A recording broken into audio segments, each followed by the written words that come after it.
saya juga banyak pikiran, banyak masalah, saya pikir pertama saya coba untuk berdoa, untuk menyembah, dan saya rasakan itu betul-betul hambar. Dan kemudian saya berdoa dan menyembah Dia, itu saya rasakan hadiratnya.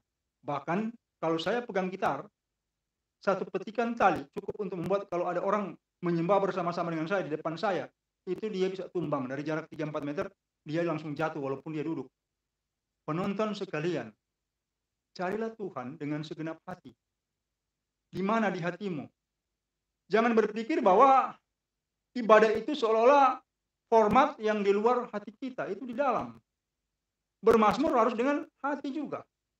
Jangan kita berjalan dengan pikiran tanpa kontrol hati. Kenapa? Karena roh itu dalam hati pertama-tama. Kemudian dia naik ke atas jadi sebuah pikiran. Penonton sekalian, mungkin Anda mau meresapi firman ini bahwa Anda ingin berkenan kepada Allah, Anda mulai percaya.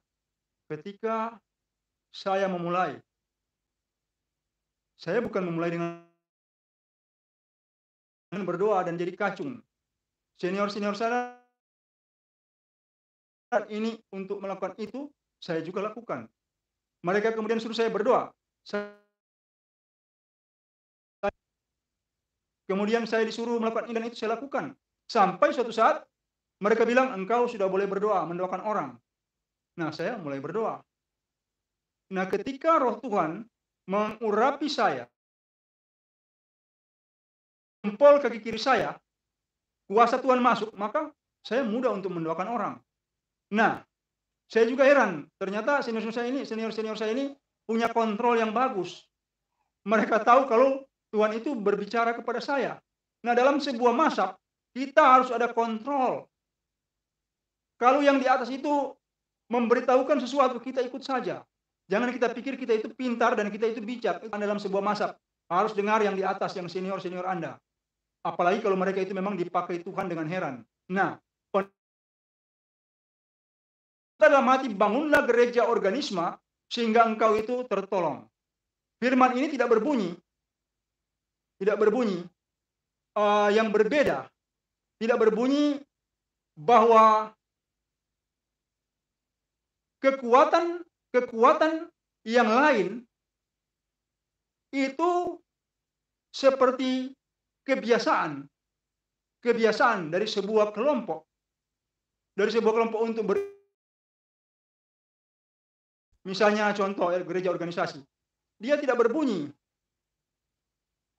tanpa gereja, maksudnya tanpa gereja organisasi, orang tidak berkenan kepada, tetapi tanpa iman. Berarti apa? Sebenarnya urusan corona ini adalah masalah pribadi. Dia itu masalah pribadi. Kalau gereja organisasi bisa menjadi perantara untuk membawa orang kepada Allah, nah ini masalahnya. Kita pikir berarti apa? Carilah sendiri.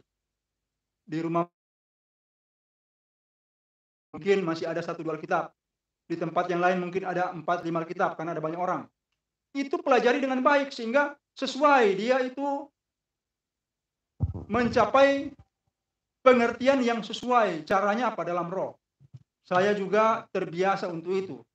Jadi saya cari connect, tidak connect ini, atau tidak connect. Oh ini tidak, oh ini connect, silahkan. Lakukan kebenaran sesuai dengan tuntutan Allah yang adalah roh. Dengar baik-baik. Lakukan kebenaran sesuai tuntutan Allah yang adalah roh. Huruf-huruf mematikan, tetapi roh menghidupkan. Saya membaca sebuah ayat Alkitab dalam Mazmur pasal 23 ayat 1. Tuhan adalah gembalaku, tak akan kekurangan aku. Sudah ratusan kali atau ribuan kali saya baca ayat ini. Dari saya berumur SD, SMP, SMA, mahasiswa, saya baca. Maksudnya bagaimana? Suatu ketika roh Tuhan datang, dia menerangkan tentang ayat ini, dan saya baru bilang, oh ini bukan seperti yang saya pikirkan selama ini. Ternyata itu sesuai dengan kemauan